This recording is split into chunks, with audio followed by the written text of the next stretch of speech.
virtue always comes from options. If you do not have the option, if you didn't take a decision to be virtuous or not, you do not have virtues. You do not have ethics or morals. If you do not have the option to do the opposite. And most people don't.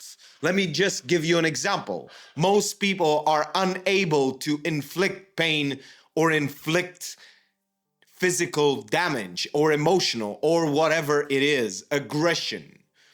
And if they cannot do that, that means it's not a choice. They are just weak.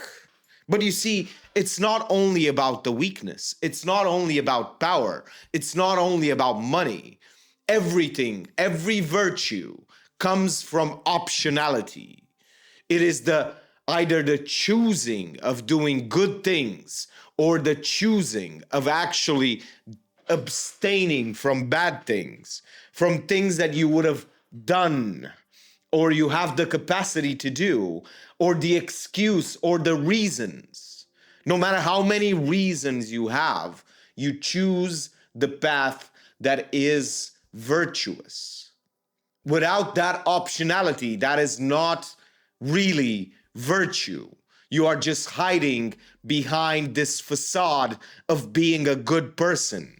You have to understand that most people never have the optionality to be virtuous.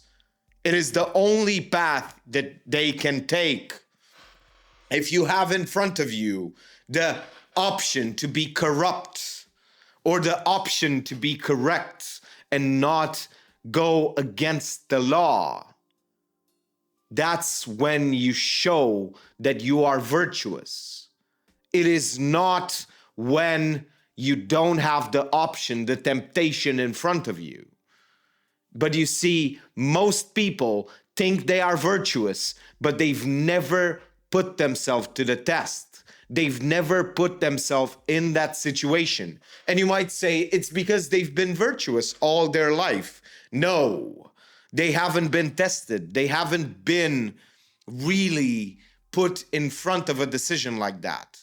But you have to understand that not only takes form in corruption, not only takes form in violence, it takes forms in anything.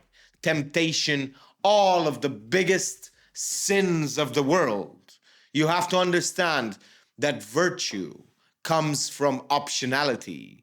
It does not come just from one singular decision. If you do not have the option, if you don't really take any decision because you do not know how to do the other thing, that means that you are not virtuous. You see, most people are goody two-shoes. They've never done something bad. They've never done something abhorrent or bad behavior or just aggressive, violent, anything. Never.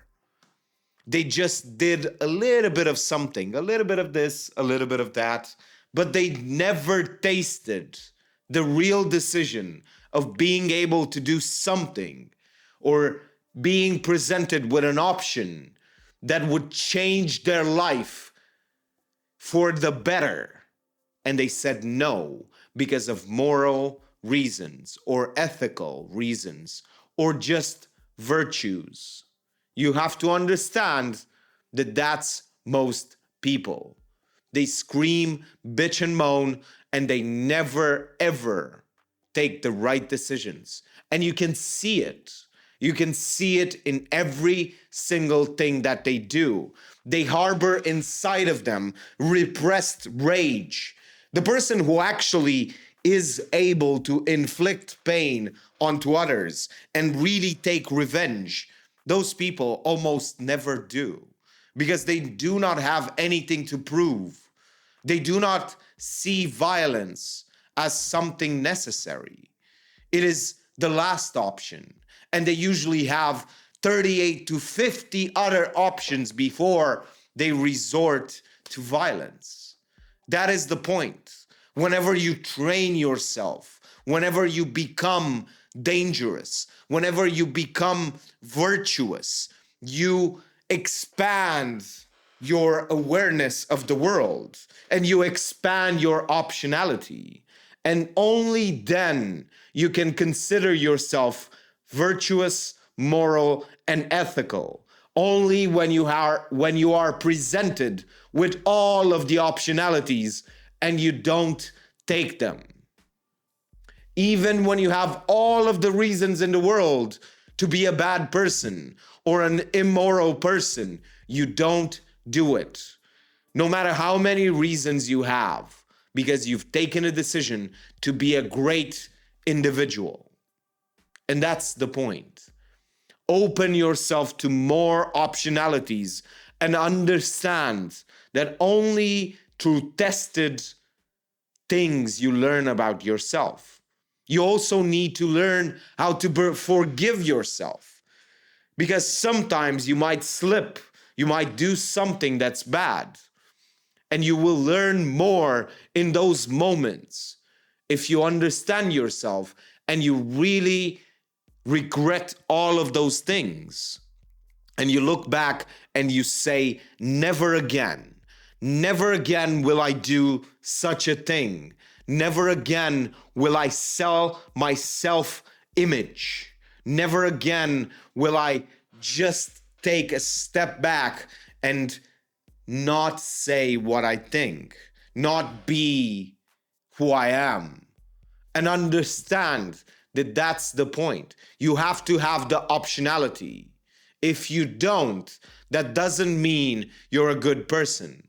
You just don't have any other options than to be a nice person.